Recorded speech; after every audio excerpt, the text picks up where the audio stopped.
দুই পর্বে বিশ্ব ইজতেমা করতে চায় শুরাই নেজাম বা মাওলানা জোবায়েরের অনুসারীরা। তাদের ঘোষণা অনুযায়ী প্রথম পর্বের ইজতেমা হবে ৩১ জানুয়ারি থেকে ২ ফেব্রুয়ারি এবং দ্বিতীয় পর্ব হবে ৩ ফেব্রুয়ারি থেকে ৫ ফেব্রুয়ারি। এসব তথ্য দিয়েছেন জুবায়েরপন্থীদের মিডিয়া সমন্বয়ক হাবিবুল্লাহ রায়হান। তিনি আশা প্রকাশ করেন, কয়েক দিনের মধ্যেই সরকারের পক্ষ থেকে নতুন তারিখের প্রজ্ঞাপন জারি করা হবে। যদিও এর আগে জুবায়েরপন্থীদের শুধুমাত্র এক পর্বের ইজতেমার তারিখ নির্ধারণ করা হয়েছিল।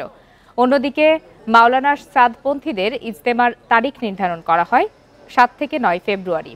ঘোষিত তারিখে সাদপন্থীদের ইজতেমা করা নিয়ে সংশয় দেখা দিয়েছে। এখন পর্যন্ত নতুন তারিখ নির্ধারণ করা হয়নি। এদিকে শুরাই নেজাম বা মাওলানা জুবায়েরপন্থীদের ইজতেমার প্রস্তুতি শেষ পর্যায়ে। এরই মধ্যে টঙ্গীর তুরাগ তীরে আসতে শুরু করেছেন বিভিন্ন দেশের মুসল্লিরা।